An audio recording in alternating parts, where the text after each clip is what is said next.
Hi, this is Jolyn from One Heart TV, and I'm back with Zahrah Sita. Oh, I'm so excited. We are going to be talking, we're always talking health, right? Right, Yeah, Zahrah? I'm talking health a lot. That's Yeah, yeah. And that's your expertise. So I really want to get this information out to people because it's so important. It's so important. And I don't think people are really aware of some of the modalities that are out there that could really help us and don't have to go to big pharma. I'll be honest. So let's give it a shot, Zara.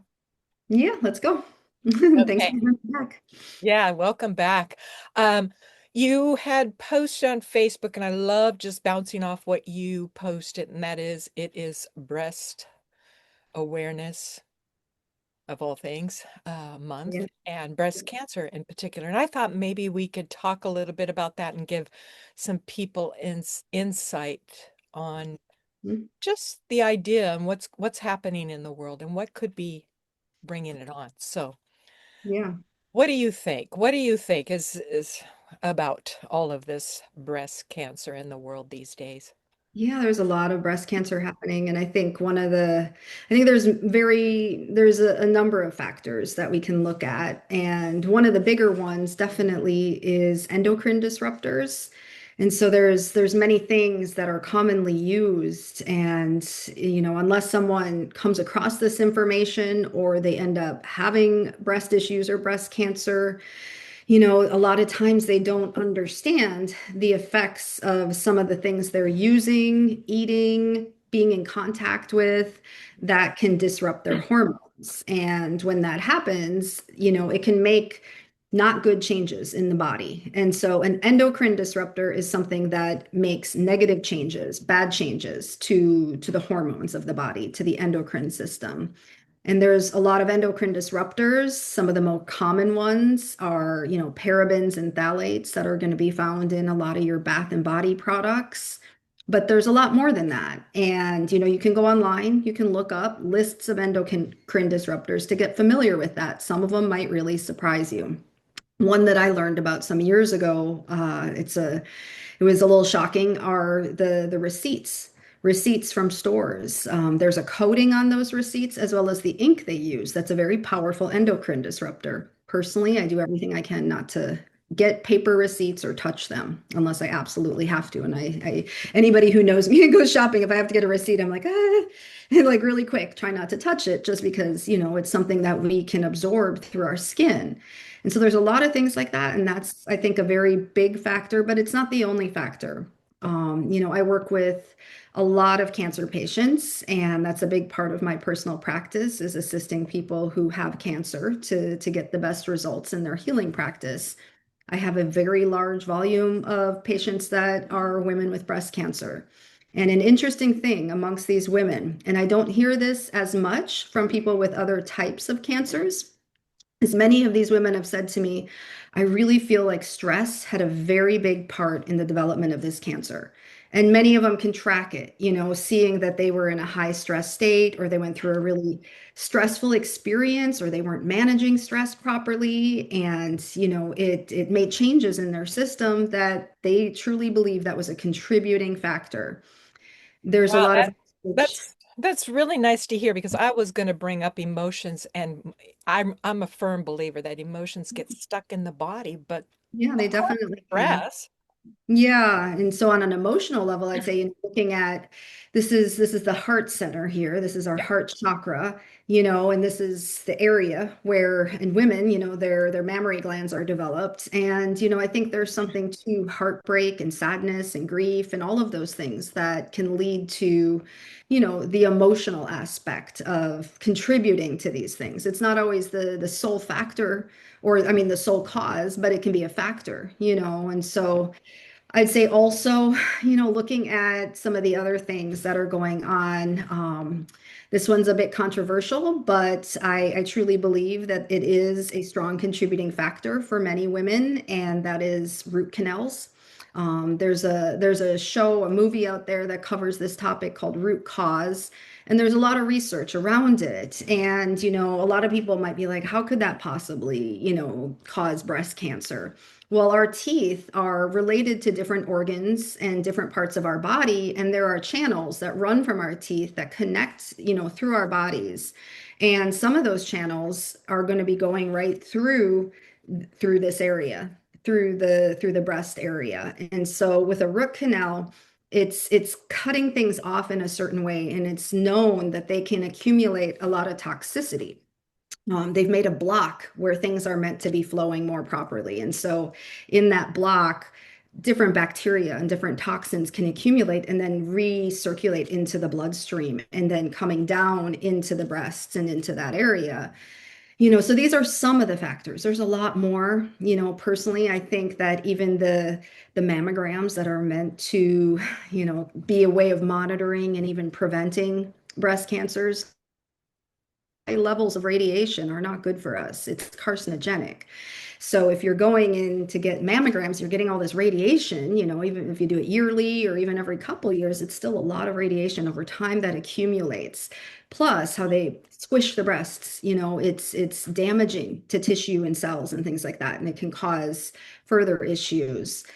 And so there's many, many factors. I could go on and on. Yeah. There's many factors happening, but really, I think, one of the best things we can do is look at prevention to start with, trying to create a non-toxic lifestyle, finding alternatives for many of these things. For example, the mammogram, there's a wonderful program here in the United States, at least. It's called the HERSCAN, HERSCAN.com. You can go see what it's about, but it's an ultrasound technology where they've been trained specifically to look for possible issues showing up in the breasts and using it, in the similar way of a mammogram, but without that radiation and without squishing the breasts and harming the tissues. And so that's a much safer way. There's also thermograms. Thermograms is a way to read different heat changes that can indicate pathologies. And so that's another one that's safer. A combination of the two can be really helpful. And so those are some of the things we can use, in place of mammograms. And then, looking at all the things that we might have in our house or be buying or using that have endocrine disruptors or other issues, we can replace those with non-toxic products. There's lots of good non-toxic products out there for our bath, for our body, for cleaning, so it's really not hard to replace those once you realize that there's alternatives that are safer and healthier. Yeah, we are just so poisoned everywhere in our environment, our water. We keep talking about this, and it's really important to be aware. What do you think, Zara, about fluoride? I haven't been using fluoride toothpaste for decades, but that or PFAS, they call them, the Yeah. plastics that Yeah. are in everything and our dental floss. And you said Yep. teeth. Yeah. Yeah, What do the forever chemicals. And yeah, that's another one. A lot of people might not be aware how much of that is in our environment and in certain products. A big one that a lot of people aren't aware of is toilet paper. Toilet paper has a lot of those forever chemicals, standard toilet paper. I started buying unbleached bamboo PFAS free toilet paper years ago and using that instead. There are safe dental flosses. Fluoride is a neurotoxin, and that's known, and that's a very well-known thing, and it has been for a while. Unfortunately, most of the population isn't aware of that. And so there were fluoride programs set up many, many years ago. In some countries, they added to their common salt. And so when I lived in Costa Rica, that's something that they do there. Most people that are aware of it just don't use the common salt, and they, seek out better salt like sea salt or Himalayan salt. But in the United States, they started the water programs and fluoridating the water, and with this idea that it's helping our teeth and all of that. But what it's really done is actually cause a lot of issues to the brain. It's been shown that a lot of fluoride, when a child is very young, can interfere with the development of their brain and actually lead to a lower IQ. And so it was used, in Nazi Germany in the concentration camps. And they found that when fluoride was applied, that the people were easier to control, and that, it subdued their brains a certain amount, that they were easier to control. So we have to question these things. Why are they using these things that have been shown to be neurotoxins, to be used in war camps, to control people? And, if you get into the research and science of fluoride, it's very, very toxic. There's no reason we need to have it. I've never used it. I've never had fluoride treatments. I've never used fluoride toothpastes. I try to actually include things like I take an iodine supplement. Iodine detoxes halides like fluoride and bromide.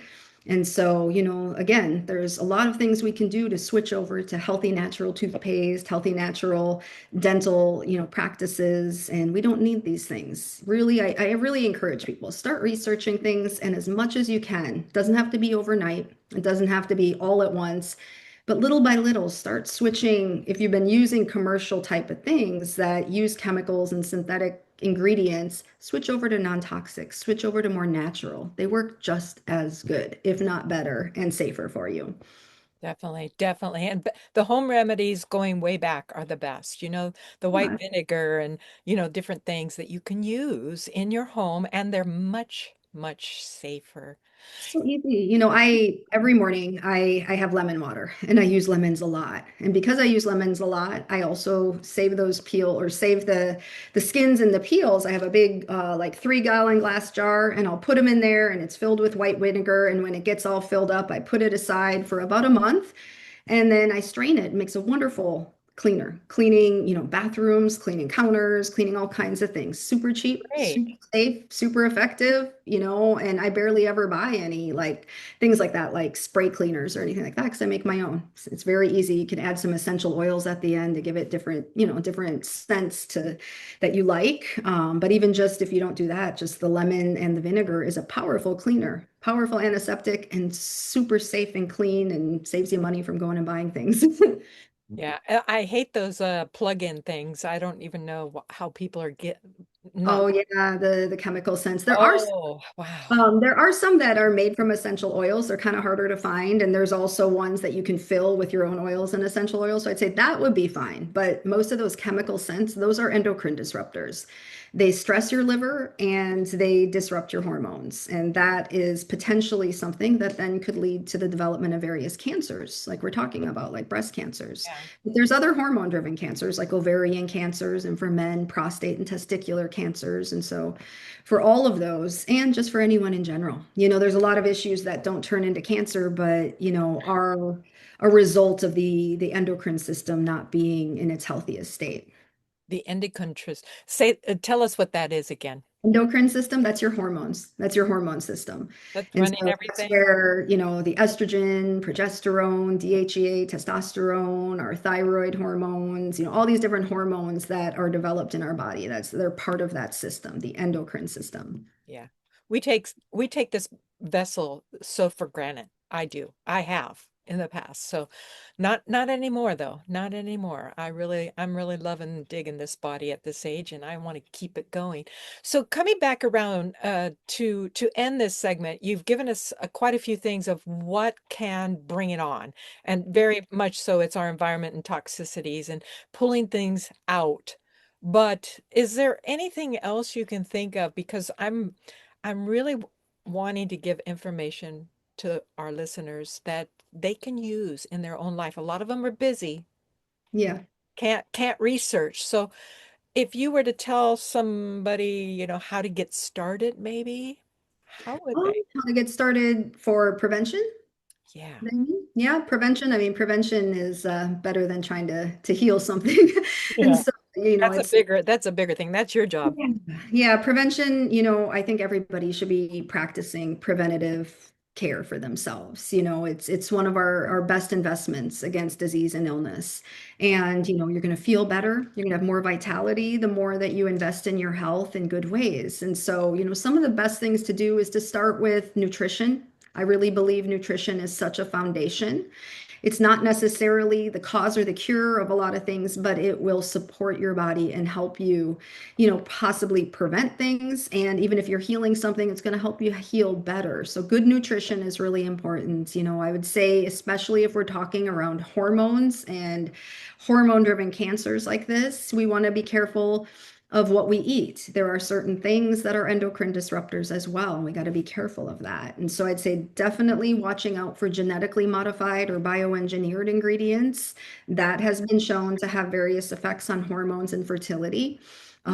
Artificial ingredients, cutting those out, and really cutting out, the things that are processed and that are far from their natural state, and really trying to adopt as healthy of a whole foods diet as possible, meaning that your ingredients that you use to make your foods with are coming from a whole foods place, not something that's been stripped and bleached and processed and gone through a lot of chemical processes. So that's important. I truly believe that, eating more plants than animals is one of the best things we can do. And I know there's a lot of trends out there. There's the carnivore diet, the keto diet, there's all these different diets. And, everybody's different, and I don't think there's one perfect diet for everyone. But one thing I come back to and I remind people a lot is, if we look at who's living the longest lives with the least incidences of disease, we have a lot of people living 100 years or longer and have the best mental health that we can see. That would be these areas like the blue zones and people following like the Mediterranean style diets. And so what they're eating is far more plants than animals, fresh, healthy, whole foods, not processed foods or anything like that. And they're doing other things too, staying active, staying involved in their communities, having different spiritual practices, not overworking, getting outside. But really, I lived in a blue zone for almost 15 years, and that's in Costa Rica. And so I got to see how they eat and how they live. And they do eat some animal products, but it's like a smaller amount and then lots of plant foods. And I met a lot of people 100 years or older. I know people in their 80s that just blew me away, Wow. stronger and more vitality than some of the people I know in their 20s and 30s. So I think that on a preventative level with nutrition is really important. Let's look at how to eat healthy. Let's look to the people that are living well without disease and living long lives well. They can teach us a lot. And then I'd say beyond that, next steps, start creating a non-toxic home. Like I said earlier, it doesn't have to be overnight, but maybe first you go through your bathroom.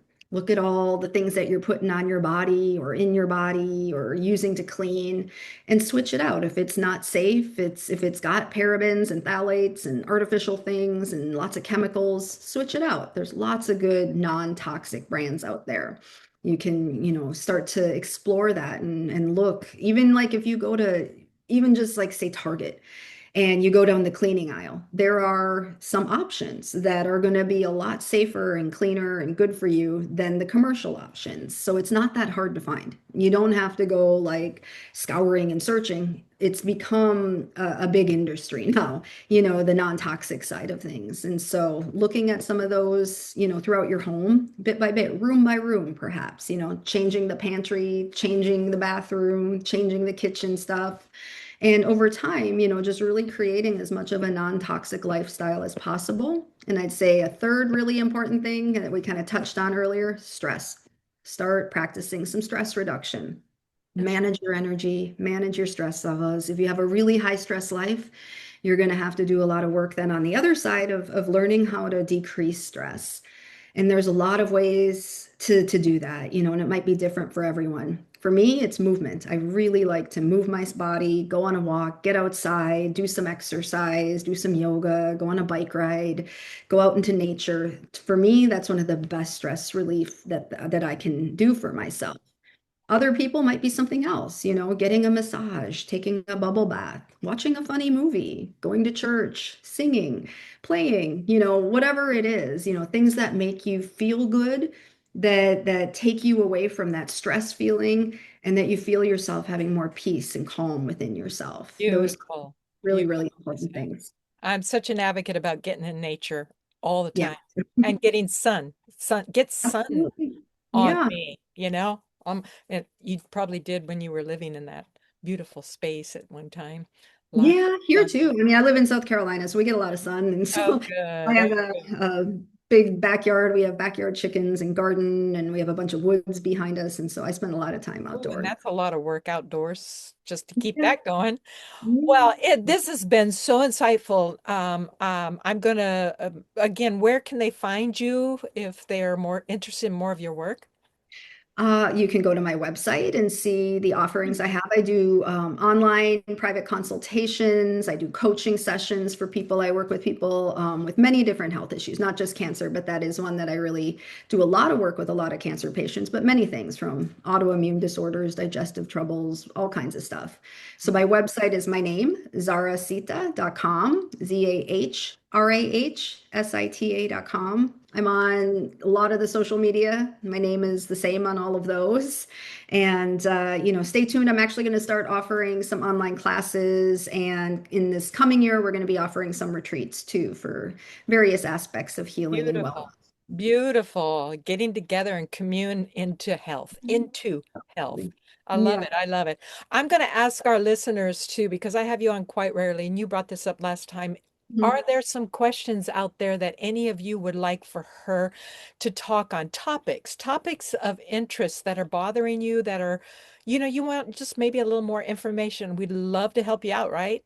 Yeah, absolutely. Yeah, you guys can leave comments here or write either one of us, but even just dropping the comments on this video, just letting us know what is it that you'd like us to talk about, focus on, hear about, learn more about. Yeah, Yeah. I think that's being very wise in this time period, and I want the mothers, specifically the women, to be listening to this, to bringing up our babies. Most Yeah. important things.